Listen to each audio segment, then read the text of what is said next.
आज आपण रेखांकन या विषयामध्ये रेषा व रेषांचे प्रकार अभ्यासणार आहोत। आता जे आपण रेषा आणि रेषांचे प्रकार बघायचे, त्या रेषांच्या प्रकारांचा सराव जर तुम्ही सतत करत राहिला तर तुमचं अक्षर सुद्धा सुधारणार आहे आणि तुम्हाला छान छान चित्र सुद्धा काढता येणार। तर मग आपण आता हे बघतोय की जी काही अक्षर तयार होत आहेत ते काय वेलांटी काना मात्रा उकार हे जे काही सगळं होतंय किंवा आपल्याला ते सगळ्यांनी छान शब्द लिहिले मग हे शब्दाची एक सारखी रेषा बघा, या रेषांमध्ये अक्षरांमध्ये रेषा बघा कशा। मग जेव्हा तुम्ही ह्या रेषा व्यवस्थित काढायला शिकता, छान शिस्तीत काढायला शिकता, तुम्हाला त्या रेषांचं कसं काढायचं, त्याचं त्या प्रत्येक रेषेचं वळण कसं आहे हे तुम्हाला लक्षात आलं की तुम्हाला छान अक्षर सुद्धा काढता येतं आणि तुम्हाला छान चित्र सुद्धा काढता येतं। तर मग रेषा तुम्हाला माहिती आहेत वेगवेगळ्या रेषा आणि ते सांगू शकता मला तुम्ही काय कोणत्या रेषांचे प्रकार आहेत, तुम्हाला कोणत्या रेषा माहिती आहेत? तिरकी रेषा, आडवी रेषा, सरळ रेषा, सांग रेषेचं नाव? तिरकी रेषा। Okay, very good. सांग वक्र रेषा, ती बरोबर। सांग उभी रेषा। ओके, सांग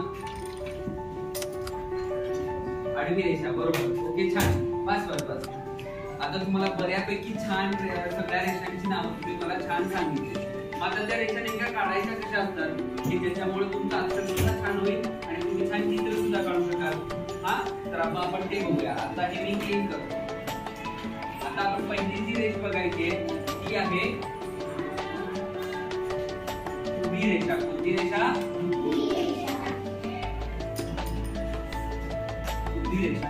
बघा, आता ही रेष काढण्यासाठी आता माझ्या स्क्रीनवरती या ज्या लाईन आहेत त्याच्याच लाईन तुमच्या वहीमध्ये आहेत का? त्याच्याच लाईन तुमच्या वहीमध्ये आहेत का? हा, तर आता मी रेष काढण्यासाठी माझ्या 3 लाईन वापरणार आहे। पहिल्यांदा 1, 2 आणि 3। बघा, रेष काढताना आपण पेन्सिलला छान टोक असलं पाहिजे, पट्टी अजिबात वापरायची नाही, मोठं अजिबात वापरायचा नाही।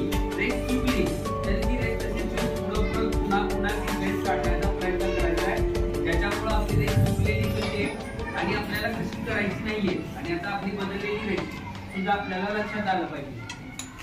बघा, मी पेन्सिल इकडे ठेवतो आणि मग मी आता रेष काढतोय। आता मगच मी पेन्सिल उचलली। बघा, एकदा पेन्सिल ठेवली की ती रेष पूर्ण झाल्यावरच उचलायची आहे आणि अशी जवळ जवळ जवळ जवळ असे करत करत आपल्याला एक ओळ पूर्ण भरायची। हा, ओके। आता कशी काढायची नाहीये ते सांगतो। बघा, तुम्ही पुढे बऱ्याचदा रेष काढता। बघा, तुम्ही रेष काढायला सांगितली, काय केलं मी? एक रेष काढताना पेन्सिल मी सारखी उचलली, काय केली? बघा, पेन्सिल मी काय केली? सारखी उचलली। आता ही रेष कशी दिसते आणि ही रेष कशी दिसते? दोन रेषांमध्ये फरक दिसतोय का? हा, तर आपल्याला हे असं नकोय, हे असं नकोय आपल्याला। अजून पुढे कशी काढतात? कोण खालूनच काढतं, कोण अर्धवरून काढतात, कोण असं करतं, कोण असं करतं। असं सुद्धा आपल्याला करायचं नाहीये, हे आपल्याला नकोय। हा, ते आपण असं करायचं नाही। तर काय करायचंय आपल्याला? एकदा वरून सुरुवात करायची खालपर्यंत, ती सरळ आली पाहिजे। बघा, येते का? काही अक्षर लिहिली, या अक्षरामध्ये प्रत्येक अक्षराला आधार देण्यासाठी जसे की ही उभी रेष आहे, ही उभी रेष आहे, ही उभी रेष आहे, ही उभी रेष आहे। बघा, या अक्षरांमध्ये सुद्धा उभी रेष किती सरळ दिली आहे। हा, मग तसं जर तुम्ही उभ्या रेषेचा सराव व्यवस्थित केला तर तुम्हाला अक्षर सुद्धा छान काढता येतं। आता आपण आडवी रेष बनतोय, आडवी रेष सुद्धा प्रत्येक अक्षर आपण लिहिला तर समजा आपण काय लिहितो, आपण एखादा शब्द लिहिला, हा, याच्यामध्ये मी प्रत्येक ठिकाणी उभी रेष वापरली आहे का? हा, उभी रेष आहे। आता मला रेष शब्द पूर्ण करण्यासाठी शब्दाच्या वरती रेष घ्यायची, ती रेष आडवी आहे। जर मला आडवी रेष व्यवस्थित काढता नाही आली तर मग मी असं करून चालेल का? कुठं चांगलं दिसतंय? एक आहे, चालेल का आपल्याला? नाही। म्हणून मग तुम्ही आपोआप त्या रेषांचा सराव करता करता तुम्ही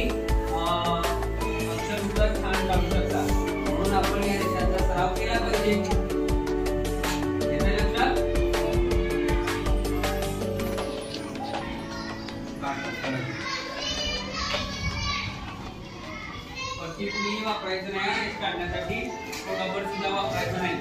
पट्टी वापरली तर मग आपल्याला रेष काढताच येणार नाही ना. चांगली छान रेषा काढल्या, आपल्याला